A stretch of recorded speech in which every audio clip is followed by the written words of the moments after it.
I'd like to welcome all y'all. I think we'll go ahead and get started. This is the Metro Archives, of course, and our first Tuesday at the Archives.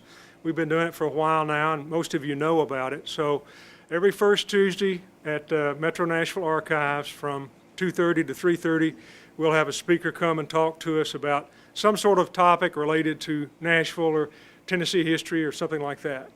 And so I'll give you the ones we have for the next few months, and then I'll introduce our speaker. September the 4th today is Rob DeHart.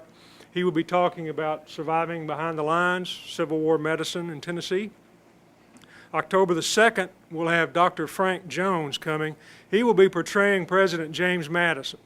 He does an excellent job, and when he comes in, he will be James Madison. So you can ask him about his time during the War of 1812, during his presidency, and everything about that. So please come back. That'll be a lot of fun. November 6th, Bill Trauber will be here to discuss his book on Vanderbilt basketball. So that's really interesting. The book has been out for a bit, but I think you'll enjoy it. And December 4th, I have confirmed Dr. Kevin Smith, and he's an archaeologist at MTSU, and he's going to be talking about the 1877 archaeological dig here in Davidson County. And so if you're interested in archaeology and the digs they've done, the history of this area goes way long before we were here. So if you're interested in that, come back and see us. And without further ado, Rob over here is the assistant curator at the Tennessee State Museum. I've known Rob a long time. He does an excellent job. I'm glad he's with the state now. And without further ado, I'll turn it over to Rob and Civil War medicine. Thanks. It's great to see so many familiar faces out here. I see a lot of people I haven't seen in a while. It's great to see you. So we're going to talk about Civil War medicine. And usually when people talk about Civil War medicine, it's a lot of gross, icky stuff. And I can't deny there will be some of that today. But what I really want to focus on is how the medical field progressed so much during the Civil War. A lot of historians look at the Civil War as the birth of American modern medicine, because it was the first time that you had so many sick people. Estimated about 1 million soldiers and civilians were either wounded or sick during the Civil War period. So for the first time, doctors were able to observate and to communicate on a vast range types of diseases and wounds and perfect a lot of different techniques. So that's what we're going to try to focus on. Now let's first start out by talking about where was the state of medicine before the Civil War. Well, as far as medical ideas go, the medical profession was still influenced by the ideas of Benjamin Rush. It went way back to the early 19th century, even late 18th century. The idea that vascular tension caused disease. So there was very little, or it wasn't, about 1860 people started to understand the links between cleanliness and disease, but they weren't very particular about it. So still people thought that to cure someone of a disease, you would need to relieve this vascular tension, which meant bleeding, purging, giving them medicines that would clean out their systems, things like blue mass, who somebody here asked me about a minute ago, mercury. So that's where the medical profession is. As far as the Army goes, they were also a mess when it came to how to treat wounded on a battlefield. At the beginning of the war, you had the medical department that were the doctors, but then the quartermaster department was in charge of moving the wounded, and then the sustenance department was in charge of getting the supplies to the hospital. So as you can imagine, what a mess, right? You have 3 different departments trying to treat these wounded. So that's another great advance that we're going to talk about, this advance of emergency medicine that occurs during the Civil War. We're also going to see advances in sanitation from the Civil War, and also 2 new professional fields. One, nursing comes out of the Civil War, and also mortuary sciences comes out of the Civil War. So we're going to talk about that as well. So at the very beginning of the war, those were the ideas. There were only 114 medical officers in the entire U.S. Army in 1860. So when war is declared, they split up. The majority of them go to the Union side, minority to the Confederate. Over the course of the war, the Union Army commissioned about 13,000 surgeons or assistant surgeons. In contrast, the Confederates commissioned about 4,000. That would seem like a big discrepancy, but what the Confederates did is they would contract with a lot of private physicians for the Army, and really it didn't matter because no one on either side had ever seen the type of wounds and the amount of casualties that they were about to see in about a year. So really both sides were very inexperienced. And if you, just to give you an example, a concrete example, this is Rufus Hicks Sizemore. He was assistant surgeon for the 49th Tennessee Infantry, the Confederacy.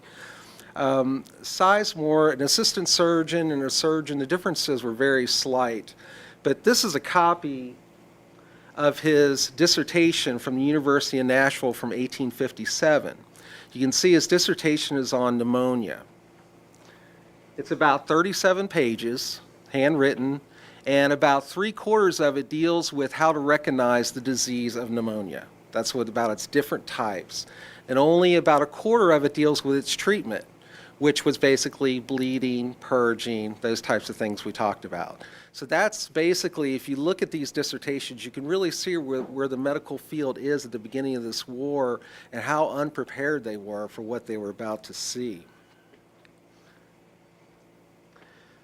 Also, at the beginning of the war, they did, though, stock up on medical supplies. And this is a supply list for John Berrien Lindsley, who was the chief surgeon for the Confederate Army of Tennessee in Nashville. And this is before Nashville was occupied by the Union Army, a very brief period. And what I want to point out on this is also to debunk one of the great myths about the Civil War. Have you guys heard that term, biting the bullet? Like if they had amputations, there was no anesthetic, so you had to bite the bullet to relieve the pain. I don't know how that story got started, but historians now believe that was a total myth. And this is a good example to show how you can look at the close-up of this list of supplies for Lindsley, and you can see chloroform on there, and you can also see two types of ether. Chloroform and ether were being used in surgery by the 1840s. So it would have been a very rare circumstance where a Civil War soldier would not have been put under some kind of anesthetic when surgery was conducted on him. And I don't know where, I think it's fascinating how that story got started. In fact, I read John Steinbeck's East of Eden a couple years ago. And if you've ever read that book, the main character's father was a Civil War veteran, had his arm or his leg amputated, and he talks about how his father always kept the bullet that he bit when he got his arm amputated. Where those stories come from, I really don't know, but those pretty much have been proven to be false. So let's start with hospitals. So we see where the medical sciences were. Let's look at hospitals first. Hospitals were a foreign place, pretty much, in the 19th century. If you were sick, the preferred place to be was at home. And a doctor would call on you, and you would either get better or you would die at home. Hospitals were thought of places for indigents, homeless people, people that didn't have anybody to take care of them. Those are the type of people who went to hospitals. But obviously, hospitals became a necessity during the Civil War. They were a common sight in towns and cities across the South, and Nashville is just an example. The Federal Army created more than 20 hospitals in Nashville. If you've seen Jim Hubler's book, Cities Under the Gun, he has photographs in that book of almost every hospital that was created in Nashville. Of course, as you can imagine, standards of cleanliness in these hospitals were very low compared to our standards today. Surgeons tended to move from patient to patient without cleaning medical instruments. Bandages were sometimes reused, if you can imagine that. Insufficient laundry services meant that patients rarely changed their gowns. So under these conditions, you can see how infection and disease spread rapidly in these places. But the good news was that over the course of the war, they learned. The surgeons, the nurses, they started to realize that at this hospital, it's kind of clean and patients seem to be getting better. This hospital is filthy. They seem to be dying. There must be some connection here. So that does improve as the war goes on. And while the hospitals were scenes of suffering and death for some, there were also places that attracted soldiers who were trying to avoid military service. In the Army, they called them malingerers or hospital rats. These were men who faked disease or faked wounds to try to get themselves in the hospital. In fact, the military even warned doctors to look out for, quote, epilepsy, convulsions, chronic rheumatism, derangement of the urinary organs, ophthalmia, ulcers, or any obscure disease liable to be feigned or purposely produced. So that was another problem these hospitals kind of brought that had never been quite confronted before. Now, this is the hospital in Nashville that was for African American soldiers. Obviously, they had segregated hospitals, and these were soldiers, also laborers that the Federal Army hired. Conditions at these hospitals were even worse, typically, than the other hospitals in the field. In fact, this is a quote from U.S. Adjunct General Lorenzo Thomas when he visited one of the African American hospitals in Nashville. He said, "Words of mine cannot describe the utter filthiness of what I saw. Had these men been white soldiers, think you that this would have been their condition? No, and yet blacks fell side by side of the white with their faces to the foe." This was after the Battle of Nashville, when African American soldiers were put into combat. Now, the Confederates, one thing about the Confederates, they got, and at least in the Western theater, they got very good at moving hospitals because that was a necessity for them. The Federals, once they got to Nashville, they held it, they developed these hospitals, and they stayed there for 3 or 4 years. This wasn't the case with the Confederates. They originally had about 13 hospitals in Nashville. Then when it was occupied in February 1862, they moved them to Chattanooga. And then when 1863, they had to move out of Chattanooga and go to Georgia, Alabama, sometimes even Mississippi. This is a sketch of a hospital that was drawn by the Army of Tennessee Director of Hospitals, Samuel Stout. He was actually a Nashvilleian, and he followed the Army of Tennessee Hospital wherever it went. You can see how he drew it. Those are all beds, the little rectangles. And then the long rectangles, that's the dining hall. There, that's the bottom wing. And then there's a kitchen, a separate kitchen from the dining hall. Just to give you an example, the Flewellen Hospital, which was established in Cleveland, Tennessee in 1863, moved at least 9 times during the time it was a hospital. It went to Georgia, Alabama, and Mississippi throughout the war. Now, the building that was most likely to be requisitioned as a hospital was the church. You guys probably know the Downtown Presbyterian Church was a Union hospital. I think the Federal Army requisitioned just about every church in Nashville as a hospital.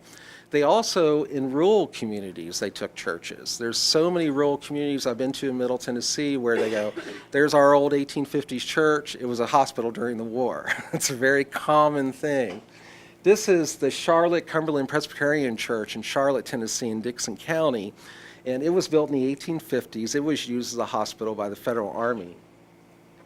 And this is on the left is a photograph of the interior. On the right is a sketch of a hospital that was done in the Eastern Theater in 1863, and you can see the similarities. Of course, this was a very common small church design during this period where you had 2 doors at the back, you had a balcony.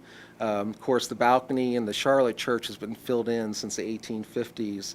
But you can see from the sketch, it might be hard for you guys back there, but it's very haphazard. Some of the church pews are being used as beds. Some soldiers are laying on the floor. Essentially anything they could get, they would use. But the churches were perfect for hospitals because they were the few buildings in a town that would be open and airy. They had a tall ceiling. They had lots of windows. You could get lots of ventilation. They typically had a coal-burning stove so you could get heat in the wintertime. So it was the most natural place to have them. And this is kind of an example of what you might see. That's actually a church pew from that church, and that's an authentic bedpan that came from this gentleman here, actually, has that in his collection, and kind of give you an idea of what it might have been like to try to recover from some illness or wound in a place like that. Now, the biggest contribution of the Civil War to the medical field, I would say, would be emergency medicine, and that's what most historians agree on. As I talked about earlier, at the beginning of the war, it was chaos on the battlefield. The quartermaster, the poor quartermaster, they're supposed to move the wounded off the battlefield, yet they've got a general saying, no, I need ammunition to this side of the battlefield. What are you going to do? You take the ammunition. So what happened was wounded in those early battles stayed on the battlefield for days. The Battle of Shiloh is a great example of that. Maybe 2 days, 3 days sitting on the battlefield wounded. And it became clear, this is a illustration of a search party looking for wounded after a battle at night. It became clear that the sooner they could treat these wounded, the better chance for recovery. Anyone who, they realized if they waited 48 hours to do, let's say, do an amputation on an extremely shattered, infected arm, that it was almost certain that the patient would die. If you could do it sooner, there was a better chance of them being saved. So they got together, actually not, I'm just doing a short story, obviously there was conflict there, but they worked on developing a medical department that would be in charge of everything. They'd be in charge of the doctors, in charge of moving the wounded, in charge of making sure the supplies were there. And part of that was setting up an ambulance corps. This is a row of ambulances right here. The ambulances, the Federal Army created the ambulance corps in the summer of 1862. The Confederates never officially created an ambulance corps, but they did set aside certain groups to take care of the wounded. And this became very important, as well as field hospitals. I guess if you guys might know, at the Battle of Shiloh, it was the first time a field hospital was used, like you see in MASH. And it was a temporary hospital set up close to the battlefield that would receive the wounded. And this became very important because can you imagine being in an ambulance like that with no roads, no paved roads, and you have a leg wound and you have to travel miles on a horse to get to where you can be cared for? Obviously, it was terrible, it was painful. So they set up these field hospitals much closer to the battlefield that could treat them. And this is a very interesting letter that is on the Confederate side. This is in Tennessee State Library and Archives. It was a proposal for an ambulance service by William M. Wilson. It was for the Army of Tennessee, and unfortunately it's undated because it'd be really interesting to know when this was written. But it's very specific about this idea of emergency medicine. In fact, he calls field hospitals flying hospitals, is what he calls them in the letter, so that they be close to the battlefield, and emphasize the need for adequate but light supplies for quick movement. So it's, again, it's kind of unfortunate we don't know a little bit more about this, but it does show that the Confederacy as well as the Federal Army was very interested and very conscious of this need for these types of hospitals. So that's hospitals. Let's move on to nursing now. Nursing, as I said, is a field that developed out of the Civil War. It's estimated about 20,000 women participated in relief efforts and worked as nurses during the Civil War. Before the Civil War, most nurses in hospitals were either recovering male patients or Catholic nuns, because 19th century society viewed women's proper role as the caretaker of the home, which include uplifting the morals of their husbands and children. So the idea of putting the woman, the lady of the house, into this hospital environment was totally opposite for what they felt like a woman's role should be. And plus, surgeons also doubted how effective women could be. They thought they might sigh at the faint of blood, not realizing that they probably gave birth at some time, so they may have seen blood at some point. Thought they would be too weak to lift patients, and even worse, maybe they just came to the hospitals to get a surgeon husband, right? So there were all these things about having women. But women would not be denied. Their husbands were in the war, their sons, their fathers. They felt useless at home sometimes, so a lot of them came and served in the hospitals. And they actually turned out to be much better healers in many ways than the surgeons were, because the surgeons were prescribing medicines that were typically toxic, and the women were, the nurses were emphasizing cleanliness, good nutrition. They were the shoulders to cry on. They were the ones that wrote letters to home. Most soldiers that came out of hospitals, if you asked them who was more important for their care, they would say the nurses, not necessarily the doctors. Now, it's amazing that the medical records that were put together after the war hardly mention, well, I guess it's not amazing, it's, I guess, typical. Do not mention nurses hardly at all. I think there's 20 words in all in the 12-volume set of medical history of the Civil War. But fortunately, we have a number of nurses that did write their own accounts. One is Kate Cumming on the left. She was a Confederate nurse. She was from Mobile, Alabama. Her brother joined the Confederate Army, and despite protests from her family, she volunteered as a nurse in Corinth, Mississippi, treating wounded at the Battle of Shiloh, and eventually she actually received employment as a nurse in the Confederate hospitals in Chattanooga, Tennessee. Another one, too, it's a really important account, is Susie King Taylor. She was a nurse for the United States Colored Troops. How she got into it is she married a USCT soldier. She was only 15, and she joined the unit as a laundress. So that was her official title, but she ended up performing many functions, cleaning rifles, cooking food, and giving medical treatment to sick and wounded. So there were probably many, many Susie King Taylors out there, but unfortunately she is the only one that wrote it down. At least as far as I've ever heard, this is the only account of an African American nurse. And there are just a handful of, well, I won't say a handful, there's a good number, but not a lot compared to how many women have probably actually served as nurses on the Confederate and Federal Army sides. And usually their comments in their journals, and this includes Nashville, is about the filthiness of the hospitals and about how disrespected they felt by the surgeons, but they still continued on, and some of them paid the ultimate price by catching infectious diseases in these environments and dying. So let's turn now to disease. Let's get to the nuts and bolts of what we're going to talk about today. So I've already talked a little bit about how little knowledge they had about disease. It's also important to realize that the majority of soldiers, 2/3 died of disease, not battlefield wounds. So disease was really the biggest enemy that any of the soldiers had.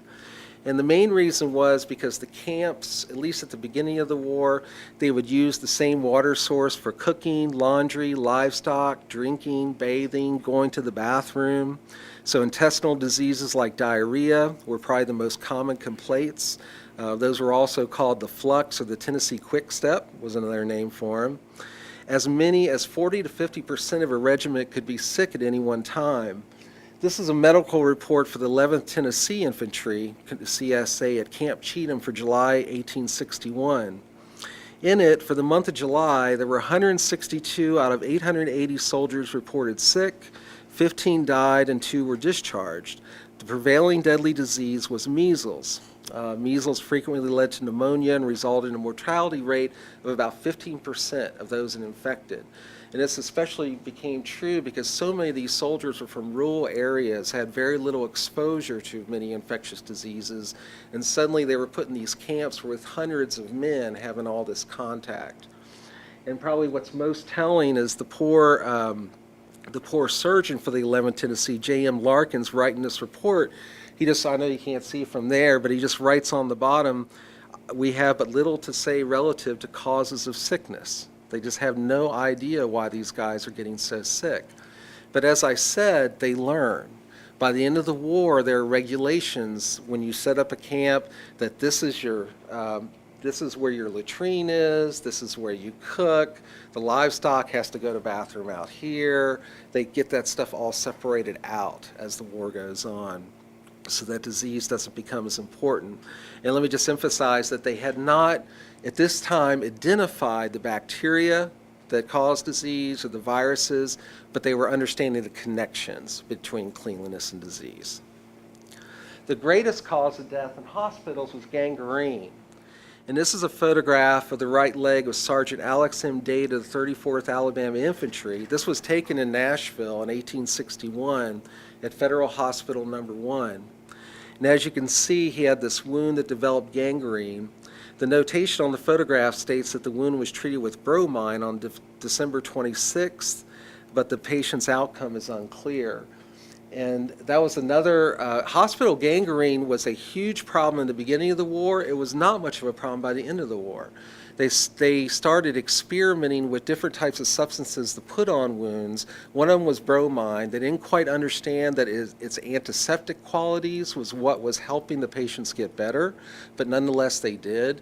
They tried lots of different things. Nitric acid was another thing they tried on wounds. I know, I can't imagine what that was like. I'm sure they put them under anesthesia before they did it. But gangrene was probably one of the biggest problems that they had.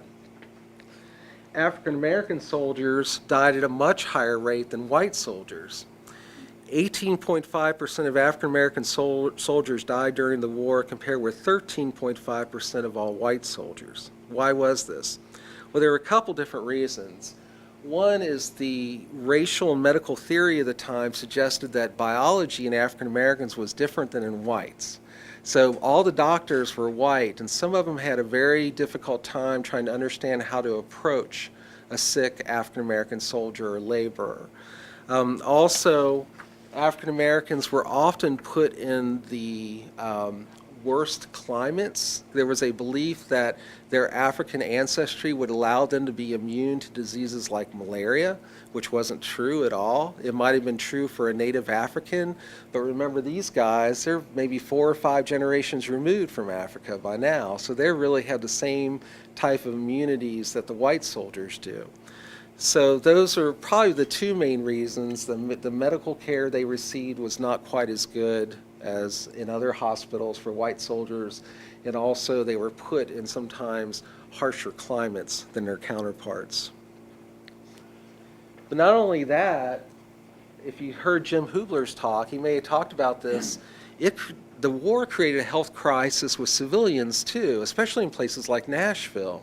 I mean, Nashville went from a population of 15,000, 30, I guess Davidson County was around 30,000 about the time of the war, and it ballooned to maybe 80,000 at various times. You had all these soldiers, all these people mingling about.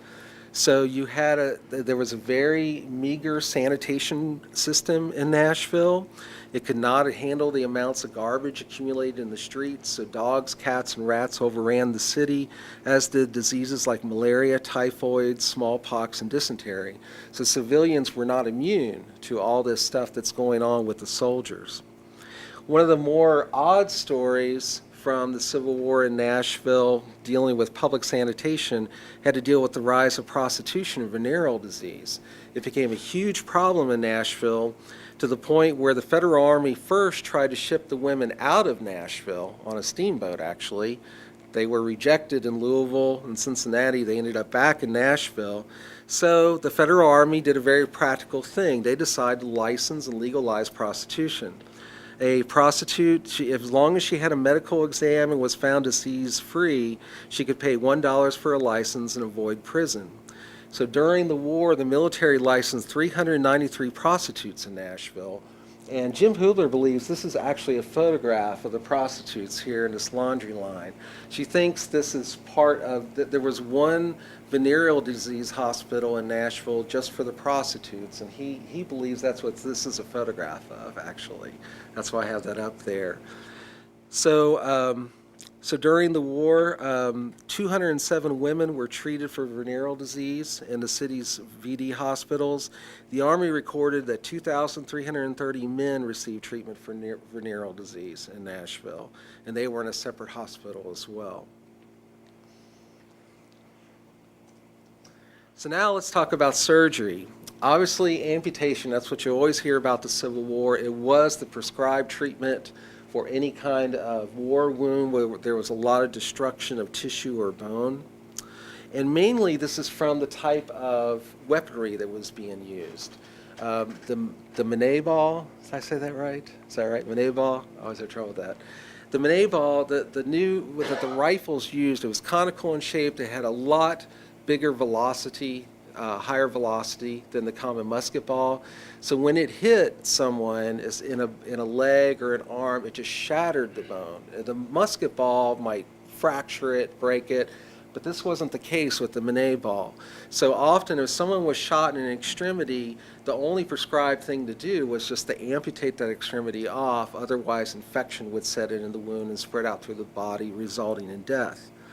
If a Manet ball wound was in the abdomen or chest, it was pretty much over for the patient. There really was very little at that time that a surgeon could do other than give them treatment for pain.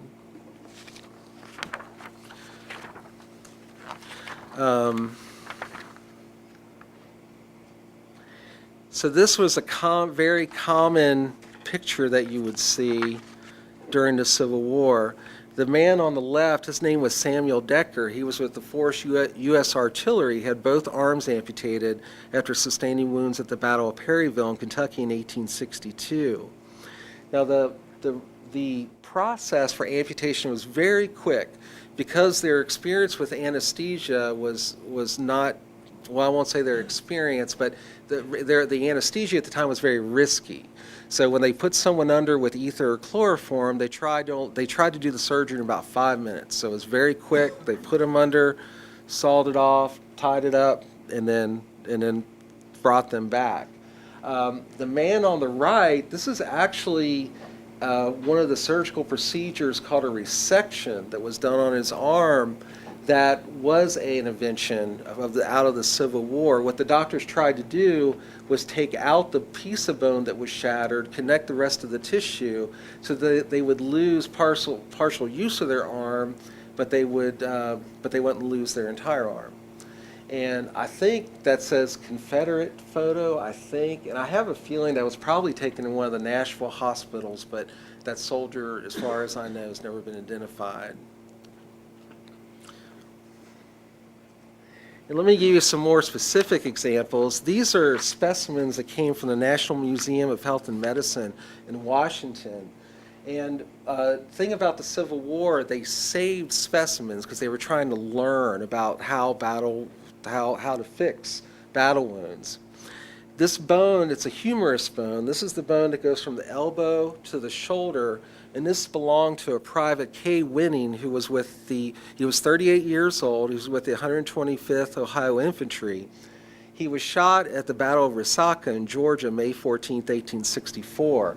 And you can see this is the bullet, this is the bone, what it did to the bone. And the bone's actually wired together. If it was unwired, you would see it's in about 4 different pieces. Just totally shattered it. So he was wounded May 14th. He was admitted to Nashville Hospital number 1 May 19th. So that was pretty quickly. They got him up from Georgia to Nashville. And he had his amputation of his arm on May 21st, very quickly. He recovered. He was discharged January 26, 1865. And the Army did a lot of follow-ups with the veterans. And according to him, it had healed over kindly, was the words that he had used. Now, in contrast, I'm going to show you another one that's an amputation that happened a year earlier, and you can see the difference. With this gentleman, his name was Jay Stiller. He was only 22 years old. Again, this is a humerus bone, this bone here. He was with the 38th Illinois Infantry. He was wounded at the Battle of Chickamauga on September 19, 1863. He wasn't transferred to Nashville Hospital number 1 until November 11th. That may have been because, as you know, the Federal Army lost that battle. So they may have had trouble getting him up there. I'm not exactly sure. But for whatever reason, they didn't amputate right away. And what you're seeing there is the scar tissue as it tried to heal all that splintering of the bone. It tried to put it together by itself. Well, he gets to Nashville, not doing so well, feverish. They said white fur on his tongue, no appetite, constipated, and obviously he had gangrene in that arm. So they decided to amputate him on November 20th, but then he recovered, was discharged August 30th, 1864, and in 1875 he reported that he was fine. So you can see how amputation saved these guys' life, and actually he was very lucky that he had that for so long and that it didn't get into his bloodstream, it didn't kill him long before then. Here's some amputation equipment, kind of the common thing. You can see the saw, the tools. This kit actually belongs to this gentleman here. It is for sale, if anybody wants. And then finally, the weirdest surgical procedure, trepanning. And this is a skull surgery that goes back to Egyptian times. The idea was that If you had a head injury and you had pressure on the brain, you used this screw-like tool to take out a part of the skull, and that would relieve that pressure. This was still being done at some times in the Civil War. There were many surgeons on the field that were saying, we have to stop doing this. It's killing everybody that we do it to. Because you can imagine, it's an unsanitized instrument they're putting into the brain cavity. So it does, makes sense. But there were still senior surgeons at the top level of the U.S. government still believed in this procedure. And that's another thing we don't have time for today, but you have to realize the surgeons that were in charge were not near as experienced as the surgeons on the field. So you kind of had this information gap. You had the surgeons in Washington, they couldn't understand how come this doesn't work anymore, But the surgeons on the field did know. The surgeons on the field were the ones really making the progress. But these kits were still a basic part, these tree pounding kits of the medical kit in the Army. So with all this war, obviously a lot of soldiers died. And this also created some new problems. It totally disrupted the way people's mourning rituals. Because the old way was people died in the home, you laid the body out, you had the funeral, and then you buried them in the cemetery. Sometimes it was a family farm cemetery, sometimes in an urban area like Nashville, we had the city cemetery, and later Mount Olivet, where they may be buried. But now, someone is dying hundreds of miles from home, and it's very difficult for the family on not being able to see them. There's a great book that Drew Gilpin Faust recently wrote called Our Republic of Suffering that is all about this. It's just about the changes that the Civil War caused in mourning rituals. So one of the things that the Civil War created was the act of embalming. Because for the first time you had these thousands of men that died far away from home. They were their loved ones desperately wanted to get them back home. They had to find a way to do that. The chemicals that they used, like this embalmer, of course, were very strong arsenic, very toxic things that were probably as dangerous for the guy who was doing it as it was, well, it's not dangerous for him anymore, I'm sorry, I didn't realize that. But it was very toxic. But there was, so embalmers almost overnight set up shops in towns and places all across the United States. Some of them were not very scrupulous. In fact, the federal army, the federal government started to license them because some of them weren't really doing embalming. They were doing other things or just kind of like packing the body with ice and sending it off. But undertaking essentially comes of age during the Civil War. Most of the time when soldiers died, they were buried where they fell. So in a lot of rural areas, you will see these graves that come from the Civil War. This one over here on the left is a soldier who died up and around the Cumberland Furnace area in Dixon County. He was with Forest Corps, just died of disease, so they buried him in his burial. They sent word to his family. His family came, found the grave, and put up this marker for him. That was a very common thing. Of course, that's the cemetery in Carton Plantation, which is a very famous Confederate cemetery where the McGavocks buried them on the land where they fell. In Nashville, the Federal Army created the National Cemetery up in Madison. And the guy who was responsible for reburying a lot of the federal dead was W.R. Cornelius, which I'm very excited. I get to play this guy for the city cemetery tour in October. I can't wait because I've studied this guy for a while. The Federal Army contracted him. He was an undertaker in Nashville to bury those who died in Nashville hospitals, garrisons, and camps. They could be federal soldiers, hospital employees, African-American military laborers, and sometimes even some rebel soldiers. And this is just his ledger is at Tennessee State Library and Archives. It's fascinating. It shows there's more pages where it has the soldier's name, where they came from. It shows what cemetery they came from. They might have been buried in a hospital cemetery, and they dug them up and reinterred them in a national cemetery. And you look at the causes of death, and you see it's mostly disease: typhoid fever, pneumonia, rheumatoid theater, rubella, inflammation of the brain, There's only one there that says shot in battle. There's just one in the middle, and there's one that says gunshot, which I question if that was even in battle. That might have just been in camp or on the streets of Nashville. I'm not really sure. But they're very interesting records, and on the far right, you can see the notation where it says sent home. That means they embalmed the body and actually sent it home to their loved ones. That's what that meant. Now, the final thing I'm going to talk to, which I think is the part of this that probably needs the most study, is about the veterans who survived the war. That's why I called it Surviving Behind the Lines, because that was really once you got through the battle, that was half of it. Where are you going to survive the hospital, the nurses, the doctors, the surgical procedures? So, for the first time in American history, millions of military veterans resided in the nation. The numbers of widows and orphans reached new levels. Volunteer relief societies in the North and South tried to provide food, clothing, and shelter for these people. But the federal government instituted a pension plan for federal Army soldiers. And this was a way to try to recruit them.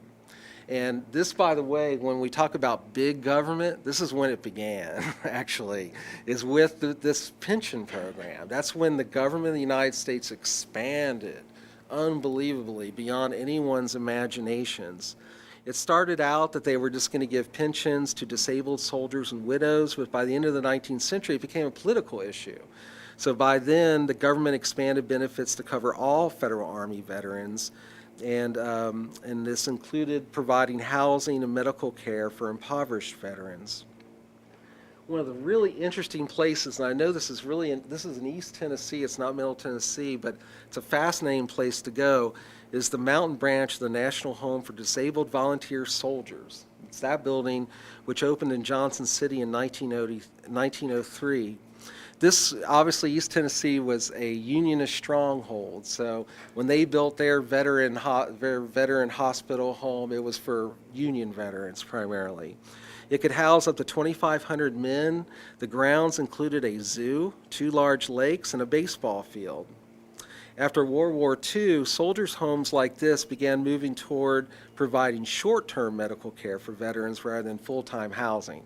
So we get that shift sometime in the mid-20th century, but at this time, if you were impoverished, if you were a Civil War veteran, you had a disability where you couldn't work, you could apply, and then they could put you in a home like this to live out the remainder of your life. This is an example of a disabled veteran. His name was W.H. Baker. He was a veteran of the 11th Tennessee CSA.